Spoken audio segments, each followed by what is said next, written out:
Saudara, Mahkamah Konstitusi menerima 149 pendaftaran gugatan hasil Pilkada 2024. Ratusan gugatan itu didaftarkan terkait hasil Pilkada tingkat kabupaten dan kota. Dari laman resmi Mahkamah Konstitusi, dari total 149 pendaftaran yang masuk, 116 diantaranya Pilkada tingkat kabupaten dan 33 sengketa hasil Pilkada di tingkat kota. Sesuai undang-undang, Mahkamah Konstitusi menerima pendaftaran sengketa Pilkada 2024 dalam kurun waktu 3 hari setelah penetapan oleh KPU daerah.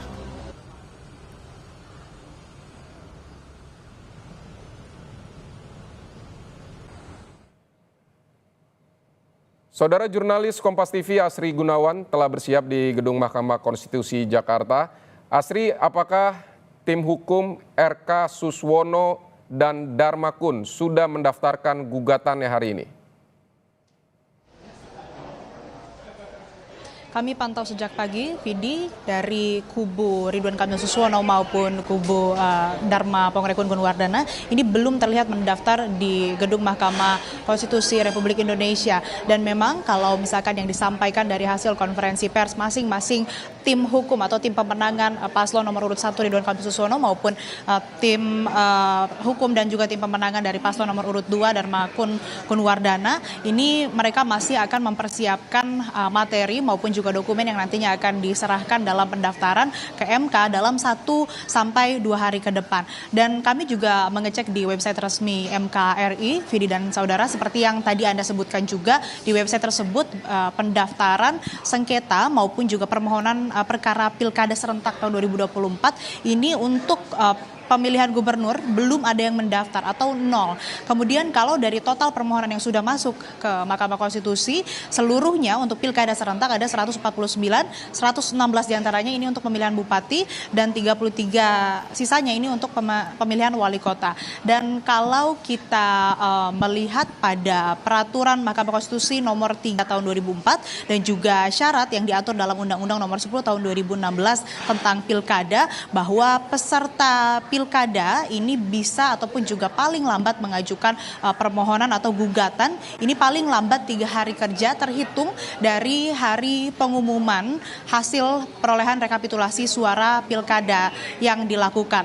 Kemudian kalau kita lihat juga dari masing-masing tim pemenangan maupun tim hukum paslon menyebutkan punya masing-masing faktor ataupun juga pertimbangan yang menjadi keberatan, akhirnya mereka memutuskan untuk mengajukan atau mendaftarkan gugatan ke MK. Kalau dari kubu Ridwan Kamil Suswono atau paslon nomor urut 1, tim pemenangannya menjelaskan bahwa ada dugaan kecurangan di TPS, kemudian juga ada dugaan distribusi formulir C pemberitahuan atau C6 yang dinilai tidak merata, sehingga para pemilih ini tidak diberitahu ataupun juga tidak mendapatkan haknya untuk kemudian bisa disosialisasikan, begitu mendapatkan sosialisasi untuk kemudian bisa mencoblos. Ini kalau dari kubu RK sendiri mengaku sudah mencoba untuk melaporkan ke Bawaslu namun belum ada tindak lanjut, dan ini yang menjadi salah satu atau salah 2 poin dari gugatan yang akan disampaikan ke MK.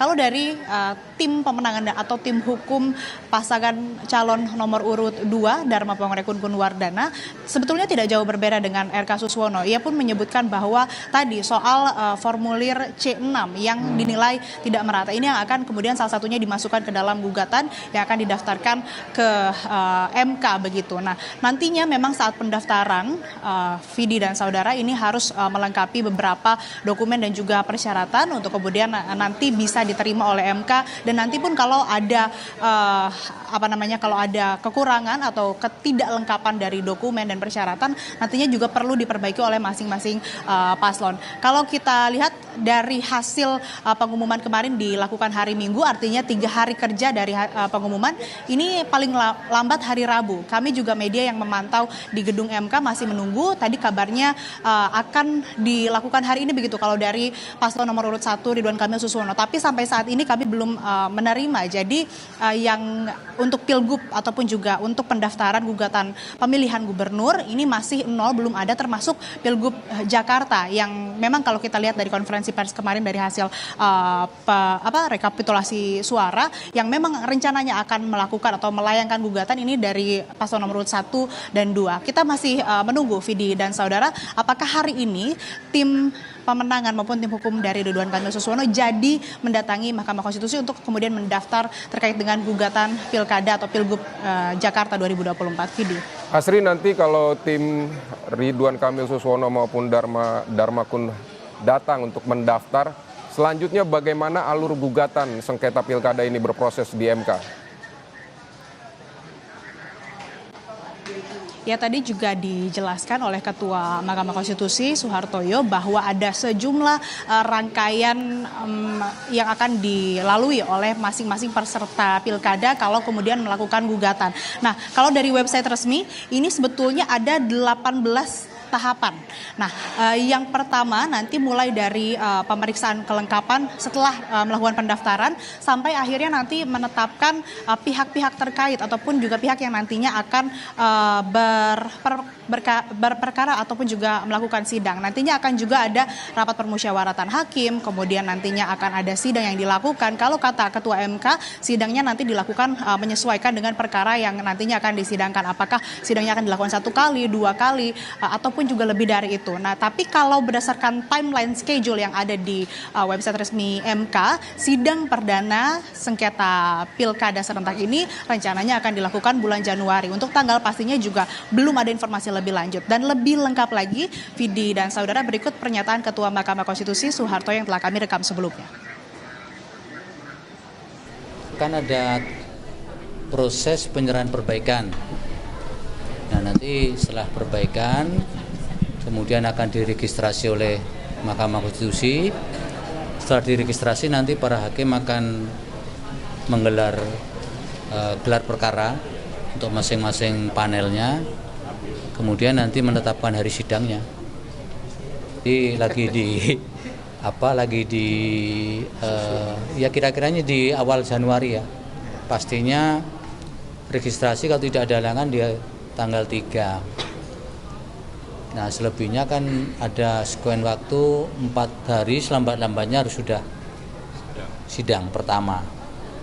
Nah, kalau pasti tanggal 3 ya setelah 4 hari kemudian atau 3 hari, karena selambat-lambatnya bisa 1 hari, bisa 2 hari, tapi ada hukum acara yang pemanggilan itu harus 3 hari kerja kan.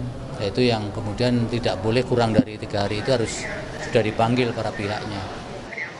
Mahkamah Konstitusi akan memutuskan hasil atau memutuskan perkara perselisihan sengketa hasil pemilihan paling lama 45 hari kerja. Dan kalau kita lihat dari timeline yang ada di website, ini untuk sidang pengucapan putusan berkisar ataupun juga di antara tanggal 30 Januari sampai dengan 13 Februari 2025. Dan tahap akhirnya sekali, Vidi dan saudara, ini penyerahan atau penyampaian salinan putusan ketetapan.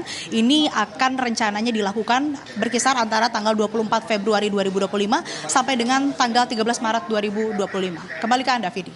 Baik, Asri Gunawan di Gedung Mahkamah Konstitusi. Terima kasih untuk laporan Anda.